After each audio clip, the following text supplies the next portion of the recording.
Ano na ba mangyayari? Mamamatay na ba tayo? Magkakaroon ba ng zombie apocalypse? Yan yung mga bagay na na-experience natin during the first part of the pandemic. Pero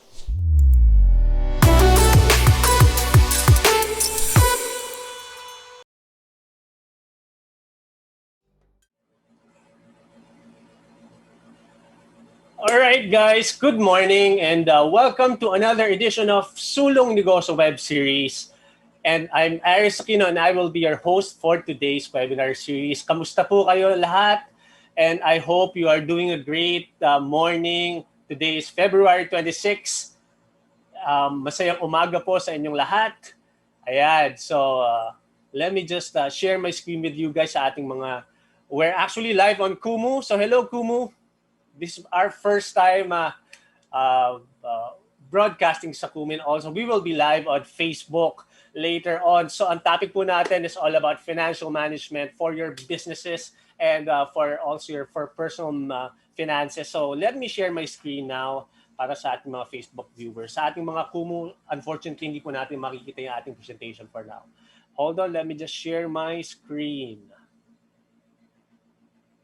All right. So welcome to Sulong Negosyo free web series for small business owners dahil dito ang MSMEs ang bida. Now, Sulong Negosyo is Boost MNL's advocacy project focusing on supporting and empowering our fellow startups and small business owners via knowledge sharings and business matchings. Yan. So shout out, hello again. We are live on Kumu and also we will be broadcasting on Facebook later on. So kamusta kayo dyan? And I hope you are doing fine. Today is February 26, tulad na na-mention ko kanina. And ganun kabilis, no? Matatapos na ang February, March na. So summer, the heat is on, ika nga, no? So kamusta kayo lang? Hopefully you are doing just fine. So just a few commercials before we start our show for today. So don't forget to follow our social media pages. Our Facebook group that's at Sulong Negosyo PH. So if you're a small business owner or an entrepreneur, just if you would like to have a community with like-minded individuals, just follow us at the Sulong Negosyo PH. Now, our company, that's Boost MNL Tech. You can also follow us at Instagram and Facebook. That's Boost MNL Tech. We are a SaaS provider company. And also, you can watch our previous episodes and other knowledge that we share via LinkedIn and YouTube. That's as Boost MNL. All right. So for today's episode, ang title po ng ating episode for today is Kumusta ang Bulsa? So this is our episode 9 already, and we will be talking about how to revive your cash flow during the pandemic. No, so it's all about pera. Pag-usaping pera, medyo sensitive yan. And I hope you will be learning a lot from me today, especially if you will be using, if you have a business or if you will be discussing about personal financing, then that will be our topic for today. But before that, and just a few more commercials for you guys. Thanking our sponsors. First would be GCash. If you don't have a merchant account yet, is your business on GCash? Enjoy the benefits of having your own GCash merchant account at no cost while enjoying exclusive deals. And i-GCash mo na ang negosyo mo. So if you have any questions or inquiries about GCash, email support at boostmnl.com for details. And yan, like I mentioned, Boost MNL Tech is a SaaS provider. It's a subscription. We actually create mobile app for subscription. So we are already on our testing or our beta stage. So we are looking for beta testers sa ating mga initial users. Ika nga, we are providing free full access for property and request management system for property managers and their tenants. So join our pilot group. So support at boostmnl.com. If you are a business, ayan, click ko lang tong video, sayang hindi nagpo-play. Maganda pa man din yan, presentation yan. So, if you are a business or a property manager at ang property mo ay nasa Quezon City, Makati, or Taguig, you can join our pilot group. So, email support at boostmnl.com. So, be an innovator and receive exclusive benefits using our Bellhop suite of applications. All right? And then, ayan, tulad ng sinabi ko, Bellhop Partners, it's like Grab Food, but for service providers. We are available on the App Store and also on Google Play if you're using an Apple phone or Android phone. Get free full access for service providers naman in BGC, QC, and Makati. Again, join the pilot group, support at boostmnl.com. And then, right, so we are also launching our digital product, this 365 days of social media content for your food business done for you. Now, ito para sa mga businesses po no, na nahihirapan at nagkakaroon ng challenge pag-post ng mga social media contents nila online. So mahirap mag-isip, ano nga ba post mo for tomorrow, for the next day, for the rest of the week. So for this social media content kit, we are actually helping and we are providing the solution for food businesses here in Metro Manila, the Philippines. So later on, we will be discussing kung anong ba ang laman ng itong 365 days social media calendar kit or content kit. So for the whole year, we will be providing you the calendar and planner. You also have the templates, hashtags, topics, posts and quotes, captions, and a lot more. So if you would like to know more about this wonderful product, go to https://digitally social.company.site. So that's where you can find about the product, the social media content kit. And then, all right, so we are now starting our episode 9, Kumusta ang Bulsa. But before that, we will have a commercial muna. We would like to thank our sponsor.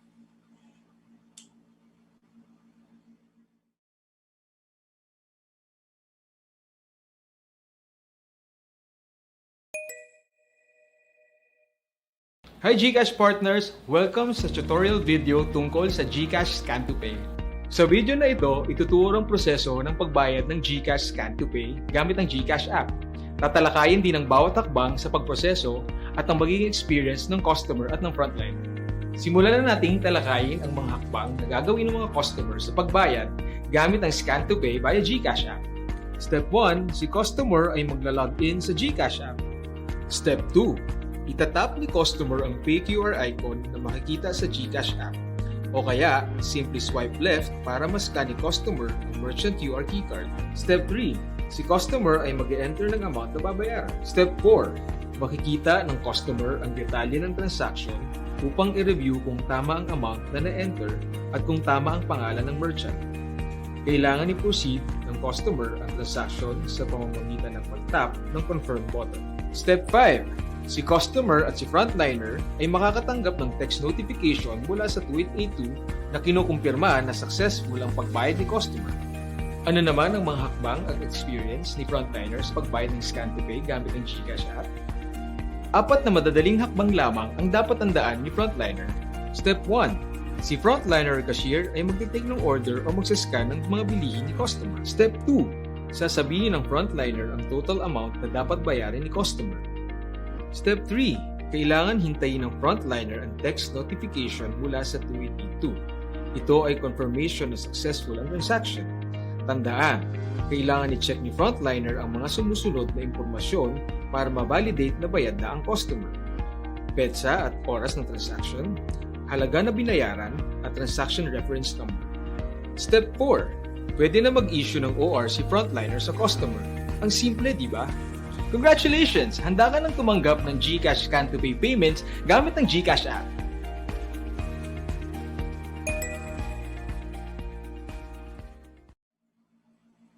Alright, and we are back. So, episode 9, Kumusta ang Bulsa? Yan po ang topic natin for today.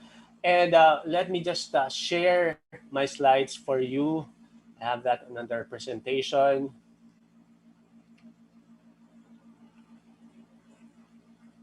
There you have it. So, ayan, like I mentioned a while ago, ang topic natin, it's all about financial management during the pandemic. But before that, let's take a step back, no, kung ano nga ba ang nangyayari, especially now during the pandemic or during the outbreak, which is actually last year. Dahil isang taon na po tayong part ng pandemic na to dahil sa COVID-19. No? So economy during the pandemic, this is a global activity. During the global economic plunge, sabi nga nila, it is the worst recession since World War II. So ibig sabihin po ng recession, no, there's a slowdown in economic activity. Lahat ng business opportunities, lahat ng pagpasok ng pera, paggastos ng tao, yan ang recession na tinatawag, nagkaroon ng slowdown. And on a global scale, ito na daw yung worst recession since World War II, no? So, dahil lang sa pandemic nito, nagkaroon tayo ng worst recession. Ano pa ba ang effect nito sa ating global economy, no? Nagkaroon ng stock prices, nagbabaan yung mga prices. So, nag-plummet down, sabi nga nila, no, during the start of the outbreak.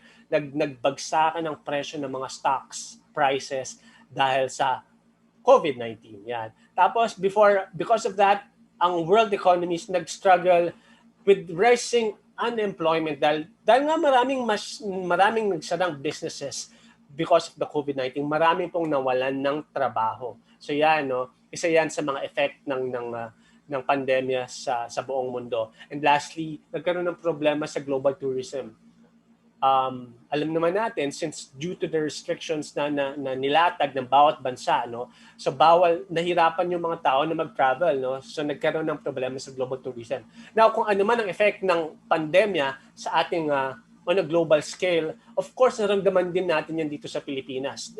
There was a Philippine economic decline, ika nga, and if it's a global recession, also here in the Philippines, we are actually experiencing a recession which broke 30 years of uninterrupted growth. Imagine mo yan, no? We had a steady growth for the last 30 years and because of this COVID-19 pandemic, nagkaroon ng slowdown sa economy ng Pilipinas. And also, record level unemployment rate of 17.6%, which is equivalent to 288 million individuals. So, imagine niyo, during the first quarter of 2020, nagkaroon ng 17.6 unemployment, no, na rate, which is equivalent to 7.2 million individuals. This is in April 2020. So ganun po kahirap, ganun kalala ang ekonomiya ng Pilipinas, especially during the first part of the global economic pandemic, no. And of course, hindi lang individuals na apektuhan, hindi lang yung mga nawalan ng trabaho. And as a result, about 90,000 registered businesses have shut down. So marami po sa mga kilala nating business, yung mga franchises, ang nagsara, no? Imagine that, 90,000 ang nagsara ng mga business. And these are just registered. So paano na lamang po yung mga unregistered, no? Yung mga online, mga businesses, no? Na hindi nakapag-register. So mga naapektuhan din po sila, nagsara din po sila. So ito ang sobrang effect ng economy, no, sa atin during the pandemic. And today, we will be discussing about financial tips for entrepreneurs and small business owners and also personal money management tips in times of pandemic. All right, so simulan na po natin, no, for financial tips for entrepreneurs and small business owners. Ayan, I have this parang quite a few tips for you guys. So una-una, create a budget and stick to it, no? Ayan, no? It's important to create a budget in order to prevent your small business from sinking into debt. And especially pag business ka, no, it is important that you create a business or a money plan for you guys para at least makita natin kung saan pupunta yung pera natin, no? Kung halimbawa, you must be able to set aside your money for your for savings, for investment, for finances, pagpapasweldo po yan. So kailangan importante po na i-check nyo po yung budget nyo. And after that, ma-create natin kung ano man ang dapat natin gawin for our budget, no? So again, if you don't have a budget and a plan for your business, you should be able to do that also. And ayan, nakalagay dito, be mindful of your responsibilities. Take note of government permits, reports, and fees that you need to pay annually, no? Isa importante ito, especially sa ating mga business owners.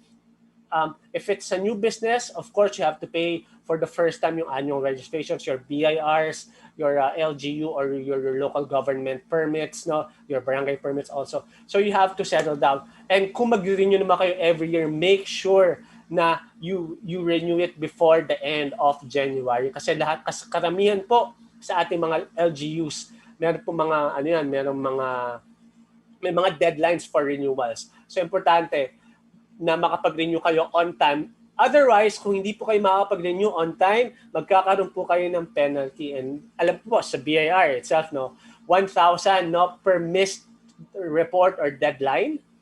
Importante yan na ayusin natin para hindi yan dumagdag sa ating mga personal expenses or sa ating mga business expenses. So make sure na alam mo kung ano yung mga babayaran mo na reports and expenses. Yes. All right. So balik lang tayo sa Kumu. No? Hello, Kumu. Hello, guys. Sige, we will be changing our meron daw tayong concern sa ating anong tawag dito, sa ating face or sa ating profile photo. Later on, we will be changing that. So KPB4LHSG, thank you for the reminder. We'll be doing that later on. But before that, we will go back to our stream on Facebook. Thank you. And also, aside from creating a budget and being mindful of your expenses and responsibilities, you must also be able to reinvest in the business, no? So especially kung meron tayong mga kinita, no, for the past years, it's important also that you reinvest capital back in the business when your funds allow you to, especially na kailangan mong supportahan yung business mo, no? So kailangan mong supportahan yung business mo, especially now na yun nga, na kapag medyo dahil may slowdown, may mga kailangan tayong ayusin sa ating mga expenses. Kung meron man tayong mga extra, especially mga overflows ng cash flows natin, especially from our personal expenses or personal finances, baka pwede natin supportan ulit yung business natin, no? And also, invest in marketing and exploring new platforms yan. Especially now na nag-divert tayo sa social media marketing, no, or sa digital marketing, why not invest your time and also your finances in digital marketing and also explore new platforms like Facebook, Instagram, YouTube, and even Kumu. You can also promote your business here in Kumu. No? That's maganda. And just as necessary, no, adapt as business circumstances changes and also pivot if you can. Ayan, di ba? Tulad yung sinabi ko kanina, kung dati ang business nyo is brick and mortar, ibig sabihin meron kayong physical store. Now, dahil sa pandemic, napilitan tayo na pumunta sa Facebook or mag-live selling sa Facebook or any part ng social media. Importante yun na if you can pivot, do so. All right? And also, lastly, don't ignore your personal finances. So look after your personal finances investments as well.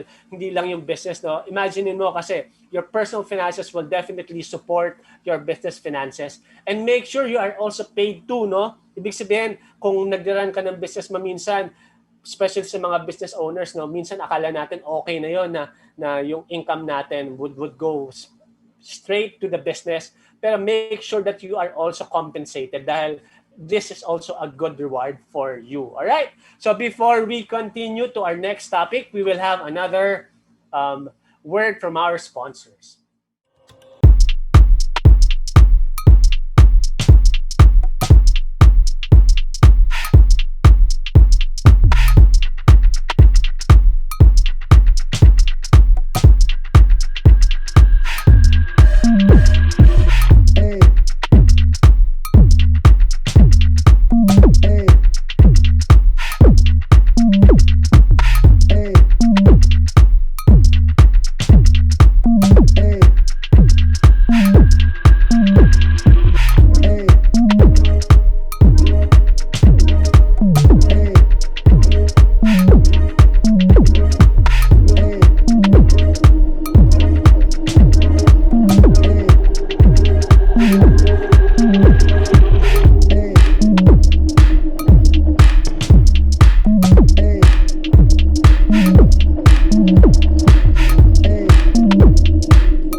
All right, so we are back on our Facebook streaming. Ayan, so ano nga bang effect ng COVID-19 sa atin, no, individually? So sa ating personal finances, COVID-19, aside from the psychological and spiritual stress, aside from physical stress, mental stress rather, nagkaroon din tayo ng financial distress na tinatawag dahil naapektuhan din yung cash flow natin na tinatawag, no. Ano nga ba yung naging effect ng cash ng COVID sa ating financial aspect ng buhay natin? Unang-una, uncertainty. Hindi natin alam kung ano mangyayari, especially during the first part ng pandemya, no. Ano bang mangyayari sa atin? Kakain pa ba tayo?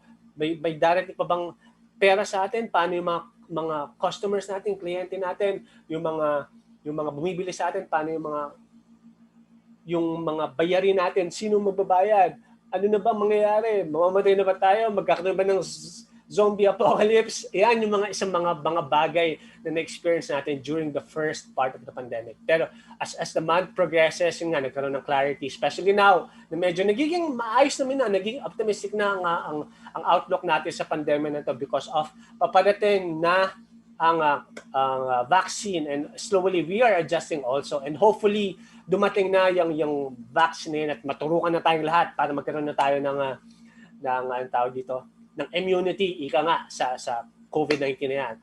Aside from uncertainty, yun nga, loss of revenue or income. Marami sa atin ang nawalan ng opportunity para kumita.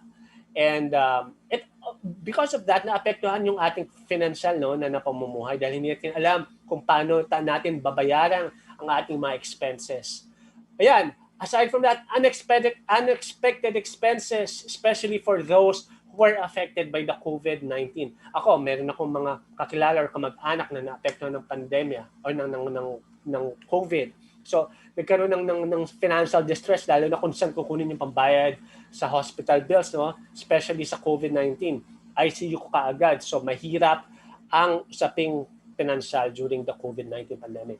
And of course, poor cash flow management. Since nagulo nga ang ating mga cash flow na tinatawag because of the pandemia, yun nga, nagkaroon ng bad or poor cash flow management. Ano ibig sabihin ng cash flow na tinatawag? Ito yung pagpasok ng pera sa atin, no? Pagpasok sa bulsa ng pera at saka paglabas. So this how money comes in and how money comes out. So technically that's how cash flow works, or how cash flow is defined. And because of the loss of opportunity and loss of revenue or income sa COVID-19, nagkaroon tayo ng push ng poor cash flow management na tinatawag. Ayan. So, the next slides, I will be discussing money management tips in times of pandemic. So, this is how to create a resilient cash flow to help you manage your finances and help you combat uncertainties in life such as the COVID-19 pandemic. Ayan, so unang tip na may bibigay ko sa inyo, you have to set clear goals and priorities, especially now, no, during the first year, during January or first month rather, the January or February, first part of the year. It's important that we reevaluate our goals and priorities to manage new conditions imposed by the crisis. Kung dati, ang goal natin, especially for business, or ang goal natin for our business, sabihin natin, is mag-expand, mag-open sa ibang branch. At tapos ang finance, individually or personally, ang goal natin is magbakasyon tayo sa summer, sa Korea or sa Japan. Definitely, because of the pandemic, we really need to reevaluate our goals and priorities for this year, no? So if you don't have yet set goals and priorities for this year, make sure that you set your goals and priorities before anything else. Now, you also need to examine your expenses and how they have changed. Tulad nga sinabi ko kanina, no? Since your priorities have changed, dati ang gusto mo milk tea, samgyupsal, panonood ng sine, party. Ngayon, ang priorities mo, pambili ng face mask, pambili ng alcohol, pambili ng vitamins, at pagkain para sa family mo. So yun nga, because of the pandemic, nagbago rin ang ating ang priority sa buhay. So make sure that you have set that beforehand. Now, this is the perfect time nga ika nga to discover what is also truly essential in your life, needs and wants. So aside from your day-to-day needs and wants, baka ito rin yung best time no para mag-isip-isip ka kung ano ba yung gusto mong gawin sa buhay mo,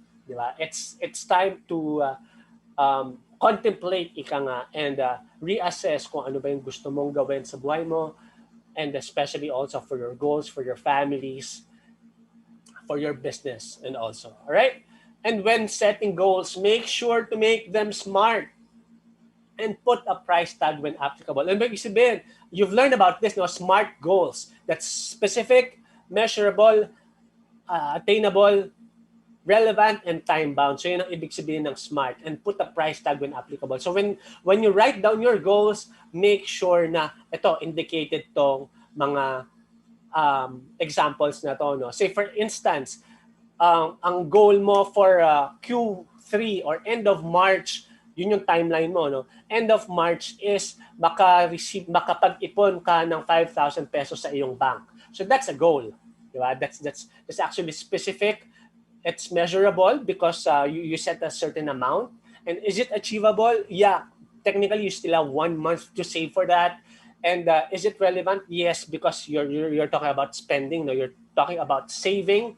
So is it time bound? Yes, because you have 1 month to do that. So yun yung time bound na ibig sabihin doon. No? Again, ibig sabihin ng SMART na objective: specific, measurable, attainable, relevant, and time bound. And of course, put a price tag. Ibig sabihin maglagay ka ng monetary value para at least alam mo kung how much yung tina-target mo. Hello kay Milk Treasure. Yeah, later on we will get back to you. All right. So that's our first goal, set clear goals and priorities. Now our next goal is revisit or create a budget. Tulad kanina ng tip natin for business owners. Ang goal natin kanina is about creating a budget, no? Also, for your personal finances, we will also need to create a budget. Dahil importante yan para malaman mo kung saan mapupunta ang pera mo. Especially now na medyo may problema or at least medyo may concerns tayo about our financial status. So, importante na alam mo kung saan pupunta yung pera mo para alam mo kung saan hahanapin ang pera by the end of a month or a period. No? So, implement a budget if you haven't yet, no? So, importante na meron kang budget. For as simple as going to the market, dapat meron kang listahan, meron kang budget para hindi ka gumagastos ng mas sobra. Ika nga, di ba? Now is the time to be disciplined about saving and sticking to a budget that will help you. Tulad ng sinabi ko, we are going through a crisis right now because of this pandemic. So, importante that we are also establishing good habits, especially about saving and investing. And now is actually a good time for you to create and stick to a budget if you haven't yet. Now, may maraming mga formulas, no? Maraming mga sample of budgeting techniques ika nga na important na available online. So ito ang masasuggest ko sa inyo ngayon is the 50-30-20 rule na tinatawag. Anong ibig sabihin ng 50-30-20 rule? Now, 50% daw of your income goes to necessities. Ibig sabihin, lahat ng sweldo mo or 50% ng iyong sweldo should go to the necessities. Anong ibig sabihin ng necessities? Ito yung mga importante. Ito yung mga expenses mo for your family, for your food, for your utilities, kung ano pang expenses na ginagamit mo for you to survive daily. So 50% should go to that. Now 30% of your income goes to wants. Ano ibig sabihin nito? 30% dapat of your revenue rather, or of your income should go to your wants. Ibig sabihin, hindi mo lang ililimit yung sarili mo na puro expenses or puro daily needs lang dapat. Nire-reward mo rin ang sarili mo, right? So, itong financial tip na to is actually good, especially for those na nabe-burn out na, no? Dahil minsan iniisip natin lahat ng pera na napupunta natin, lahat ng pera na kinikita natin rather is napupunta na lang sa expenses, di ba? So, importante na kahit a little, kahit hindi 30%, at least make sure that you reward yourself para hindi ka naman totally ma-burn out. And of course, 20% of your income goes to financial goals. So dapat 20% of your income should go to saving, building your emergency fund. Later on, we'll be discussing about emergency fund. We will also be discussing about investments later on. So at least 20% should go to that financial goal. So yung 20% na yan will help you create a buffer in the future, ika nga, no? So this will help you in case na magkaroon na naman ng panibagong pandemic tulad nito. Dahil hindi natin alam, no? Na once na ma-resolve na ito, magkakaroon ba ng another pandemic or magkakaroon ba ng another emergency. Now, that 20% should be able to help you to do that. So that's our second tip for you. Revisit or create a budget if you haven't yet. All right? Next is to build an emergency fund. Ano bang ibig sabihin ng emergency fund? Emergency fund is ito yung fund mo or yung savings mo na allocated lang sa mga bagay na importante or mga financial emergencies na tinatawag. Ano ba ang ibig sabihin ng emergency? Iba-iba po yan, no? Pwede ang emergency ko is iba sa emergency mo. Say for instance, a medical emergency is considered my emergency. Sa iyo halimbawa, ang emergency is for loss of income due to sabihin natin for educational funding, that's also an emergency. So, ang importante, ang pagkakasunduan lang po natin, ang ibig sabihin ng emergency fund po is importante po yan dapat. Yan yung medyo life-threatening or life-altering. Ang example po ng hindi emergency ay ayan, yung tulad ng paparating ngayon, 3-3 na flash sale, yung Lazada sale or Shopee sale, hindi po yan emergency.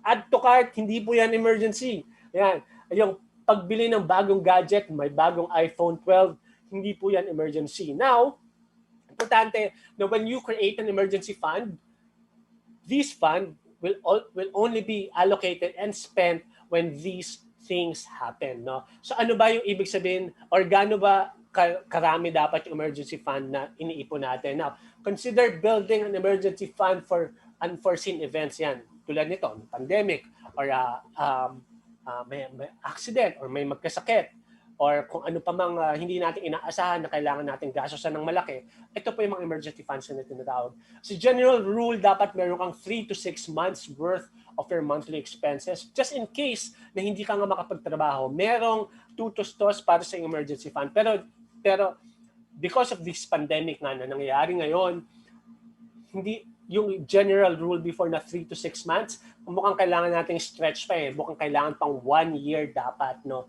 Dahil hindi natin alam na tulad ngayon, we are on a pandemic, we are actually 1 year na, nag-anniversary na tayo, nag-first anniversary na tayo.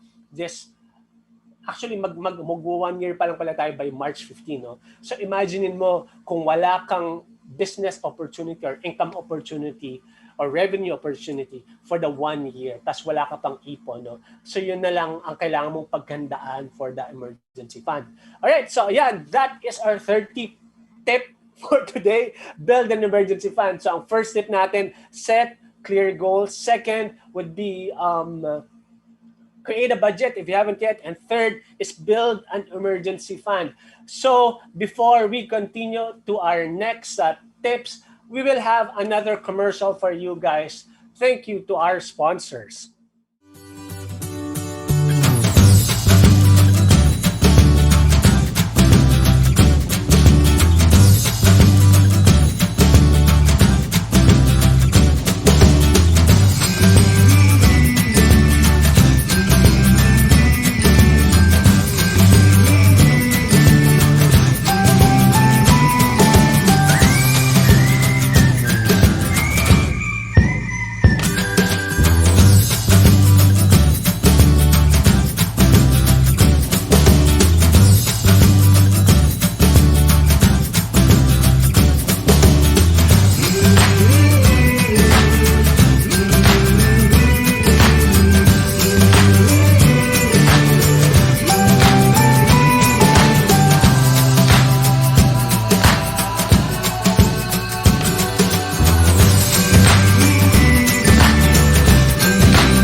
GNBN. Hello guys. And we are back on Facebook streaming, guys, and we are also on Kumusta. Hello guys on Kumu. Ayan, so we are continuing our tips for creating a financial a sound financial plan for the pandemic. Alright, make money, earn money. Yan, ito yung tawag na investment na nidiscuss ko kanina. So paano mo nga ba gagawin na yung pera mo would be able to earn money for you? This is sinasabi nila is how people or how rich people get richer. Ika nga, paano yumayaman ang mga mas yumayaman ang mayayaman? It's because of that, no? This is earning money while you sleep through investment. So ito yung mga financial instruments, no, para kumita ang pera natin. Just a step back, kung i-differentiate lang natin kung ano yung active income at saka passive income, no. Active income is yung income or yung revenue na kukuha natin when we do our jobs, our professions, when we execute or exercise our professions. Kapag mga commissions yan, ibig sabihin meron tayong physical or active involvement, kaya siya active income. Ang passive income naman na tinatawag, ito yung passive income na kinikita mo or ng tao kapag not necessarily na nagtatrabaho ka. Anong ibig sabihin nito? Kapag may investments ka sa stocks, nag-earn ka na ng interest sa yung mga properties or investments, yan ang tinatawag ng passive income. So, ang goal natin is for everyone to have passive income para at least pwede pa rin tayong kumita ng pera kahit natutulog tayo, di ba? Yung mga mayaman, yung mga sino pa bang mayaman, mga business tycoons dito sa Pilipinas, Pangilinan, the Ayalas, the Zobels, yan, this is how they get rich, no? Through passive income, through their investments. Pero ang tip lang, if you invest, do not put all your eggs in one basket, diversify. Ibig sabihin nito, magkaroon tayo ng balanced investment portfolio, hindi lang tayo sa isang type of investment maglalagay.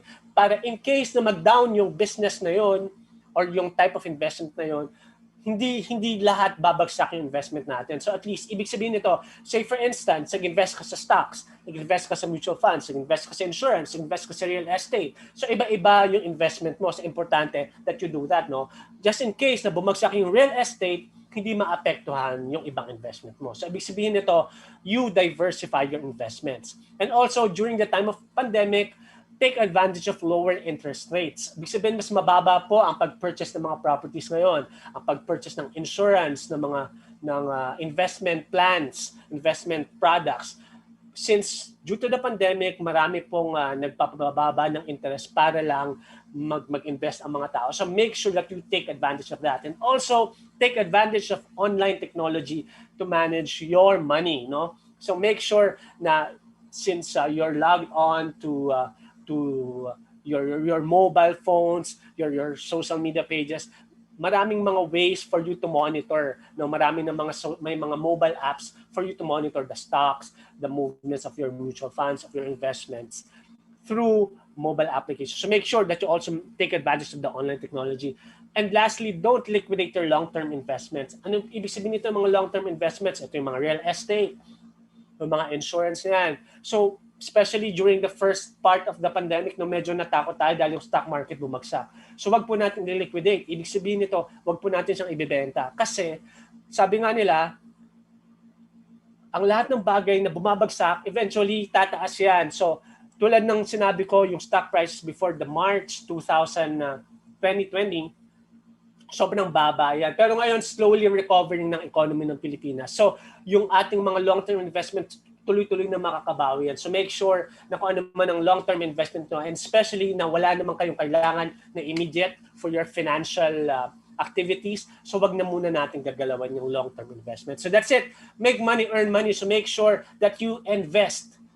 Make sure that you diversify and make sure that you invest now if you are able to do so. Now, kung halimbawa naman po, wala pa tayong extra, wala pa tayong sobrang pera na tinatawag, wag po muna tayo mag-invest. Make sure that we fulfill the need muna na pag-create na ma-meet ang ating mga daily needs, magkaroon ng savings and magkaroon ng emergency fund before you step on or at least thinking about investing, no? Alright? So next step, protect your family by getting insured. Ano ibig sabihin nito? If you're familiar about insurance, no? Insurance is actually an investment, a type of investment product wherein we are protecting your income through the insurance policy, of course, no? So paano nga ba nag-work yung insurance, no? Mapoprotektahan natin yung income in your family's future by getting insurance coverage for death or critical illness. Now, in case something happens to you, ikaw na breadwinner, if you are insured, mai-insure ka, or at least ano nga ba yun, mapapacify ka, or marerelax ka na ang buhay ng pamilya mo will not be affected in case something happens to you. Ibig sabihin nito, unfortunately, sabihin natin, if you pass on due to death or critical illness, may iwan na pera para sa family mo for their educational fund, for their educational needs, for their daily needs. Yan po ang insurance na tinatawag, no? So aside from that, hindi lamang po usapang patay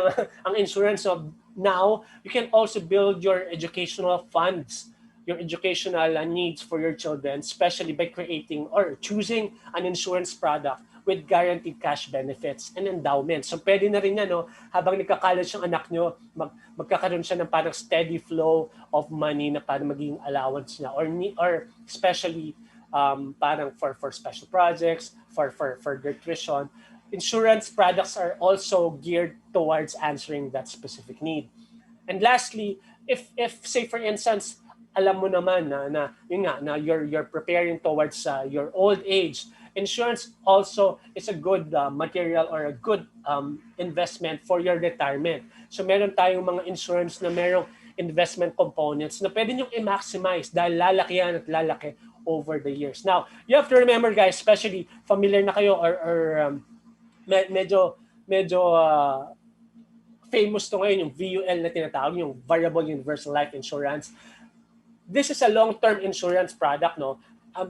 Before anything else, it is an insurance product. So minsan kasi nagkakaroon tayo ng maling notion na pag sinabing VUL, kikita ka na on the first year, on the second year. No, more than anything, it's an insurance product. So it will benefit especially people that you will be leaving behind in case of your passing. Now, the investment component will help you pay for your insurance in the future. It will also grow eventually and be invested into different marketing instruments, into investments. Kaya naman siya nag-grow over the years. So, ma-appreciate lang po natin yung VUL na tinatawag over, sabihin natin, 5 years or 10 years time dahil doon lang po lumalaki ang ating investments. So, ang VUL is maganda po siya especially because you have an insurance product in one hand and it's also an investment product on the other hand. So, hindi mo lang pinaprotektahan yung self mo and yung family mo in case something happens to you, but also you are given a chance to build your money or through the investment na tinatawag. Na yung perang to, na sabihin natin sobrang malaki naman ang ginanda ng buhay mo over the years and also healthy ka and hindi ka nagkakasakit at hindi ka pa, kumbaga maging maganda naman yung buhay mo over the years, pwede mong gamitin yung insurance product na to na VUL as a retirement. So you can get a portion of it para pambayad sa yung travel abroad or pambayad sa yung real estate na binili sa bilang condo or house and that. So pwede mong gamitin yan. Now, if any questions about insurance, you can reach out to your financial advisor. You can talk to me, an actually a licensed financial advisor. All right? So that's it, no? So make sure that you protect your family by getting insured. Now, next is manage your debt and expenses. We talked about cash flow kanina, no? Yung pagpasok at paglabas ng pera natin or anything in between. Also, the activities, our financial activities is also part of our cash flow. Ibig sabihin po yan, lahat ng ating sweldo, lahat ng perang papasok, lahat ng income, ng interest, also our debts and expenses. So make sure that this COVID-19 season, pandemya, na you make sure that you manage your debt and expenses. Now, if you are able to do so, cut back on non-essential spends. Tulad ko, mga milk tea fans dyan, no? Kung dati, araw-araw kayo nagmi-milk tea, baka ngayon pwedeng every other day na lang or at least once a week para lang makatipid, no? cut back on non-essential spends. Especially yung mga hindi naman kailangan na spending, wag po na muna natin gagawin. Alright, then manage your debt. Now, especially if you're having difficulties meeting your financial obligations, contact your bank or creditor and try to negotiate comfortable terms. So, minsan, yung mga banks, yung mga credit card companies or mga loan companies, they would allow you to create parang a plan for you to settle your utang smoothly para since hindi ka nga makakapagbayad one time, big time, pwede mo naman siyang bayaran on a monthly basis. That's something that you could create or settle with your banks on your financial obligations. All right? And especially, ang cash flow also not just about money going out, but also we should manage money coming in. So we should also click or look for find or new sources of income na tinatawag. So dapat kung ang business natin dati or kung ang personal na finances natin nakadepende lang tayo sa ating trabaho, why not capitalize or on our hobbies, no? Kung diba sabihin natin magaling naman tayo magluto or magaling tayong mag-plancha or maglinis, pwede tayong mag-offer ng services natin ng ating mga products, pwede tayong mag-sell online. Kung meron ka namang magaling ka namang kumanta or magaling kang mag-video create or maging content creator, pwede ka dito sa Kumu or sa YouTube or sa Facebook Live. So pwede mo i-capitalize on that, no? So make sure na may mga perang pumapasok din, especially now kung ano ba ikaw naman ay business owner, no? Kailangan mo mag-pivot, kailangan mo kung dati kang brick and mortar business ka lang, baka kailangan mo na rin mag-online selling na tinatawag. So make sure you do that. So manage your debt and expenses also. And lastly, ito yung last tip natin for today. Now, take care of yourself and your health. So since we're just talking about financial wellness, we're also about talking yung holistic approach natin, no? Sabi nga nila, hindi natin maalagaan yung usaping financial kung hindi naman natin maalagaan yung sarili natin. So make sure that you take care of yourself above all else and keep a healthy mind, heart, and soul. Okay lang yung Netflix sometimes, but make sure na wag laging magpupuyat kasi kailangan alagaan natin yung ating immune system na hindi tayo babagsak. Kasi pag once na bumagsak ang immune system natin, mahihirapan naman tayo mag-cope sa mga sakit. Mamaya, madali pa tayo ng COVID. No? So make sure that you keep a healthy mind, heart, and soul. So make sure that you maintain good relationships also with the people around you. If you have questions or concerns about your finances, talk to your family, your loved ones, your friends. So aside from that, yan, usaping puso naman, make sure you take care of yourself. And also your soul. Yan, magmuni-muni tayo. Whatever your religion or your belief is, importante yan na you connect to yourself, to your soul, ika nga, no? Mag-reflect tayo kung tama ba yung ginagawa natin, kung ano ba yung mga gusto natin gawin natin sa buhay. Yan. So make sure na keep a healthy mind, heart, and soul. And also, be consistent and remain focused. So, alam natin na itong pandemic na ito, sobrang marami tayong ginagawa, maraming nangyayari sa paligid, marami natin kailangan gawin, marami kailangan isipin. So make sure na mag-focus lang tayo sa mga bagay na importante at mga gusto natin gawin. Tulad nito, we are talking about our financial difficulties, our financial distress, our financial status. So make sure that if you really would like to overcome yung problem natin when it comes to money, make sure that you also focus, of course, on your goals and your priorities in life. Tulad na sinabi ko, just follow the tips that I provided a while ago. We will be able to create a habit for you to do that. Now, remember that great things take time to build. Trust the process. No, tulad dyan sa mga kaway-kawayan, sa mga kapwa ko millennials there. No? Sa mga millennials na masyadong instant, gusto natin na pag may mga bagay na gusto natin mangyari, gusto natin the next day or the next week, minsan nga, isang snap lang ng finger, yung results gusto na natin makuha. Minsan, especially pag usaping pera, takes time. No? Minsan, kailangan mo talagang pagtrabahuhan din, kailangan mong pag-isipan, kailangan pagbigyan ng time and attention, and trust the process. Huwag kang bibitiw, ika nga, di ba? So manalig ka lang na kaya mo at kakayanin mo yan with of course, with the help of the people around you. So trust the process, ika nga. And then, celebrate milestones by rewarding yourself at times, and this will give you a sense of fulfillment and help you appreciate what you have done so far. Ito na sinabi ko kanina, mahirap ang problema ngayon during pandemic, mahirap.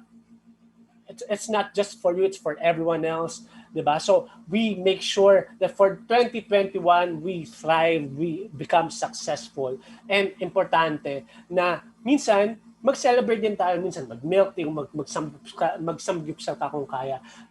Pat yourself in the back ika dahil napakagaling mo at you are doing well and you are doing just fine ika nga. And make sure that you stick to your plan and make sure that you trust the process. And things will eventually be better for everyone else and for you. All right. So just to summarize, personal money management tips in times of pandemic. First, you set clear goals and priorities. Second, revisit and create a budget. And then third, build an emergency fund. Fourth, make money, earn money through investments. Fifth, get insured to make sure you protect yourself. Insured yourself now. And then next is manage your debt and expenses. And lastly, take care of yourself and your health. So, importante po yan dahil hindi natin magagawa lahat ng plano natin na gusto natin gawin sa buhay natin if we are not taking care of ourselves. So, yun lamang po, no? So, take note of the tips that I have shared with you guys. So, guys, yun lang. Thank you. So, if you have any questions or concerns, I'm flashing my socials for you guys. You can contact me for a free financial planning for a free financial planning. All right, and also don't forget, kita nyo ba?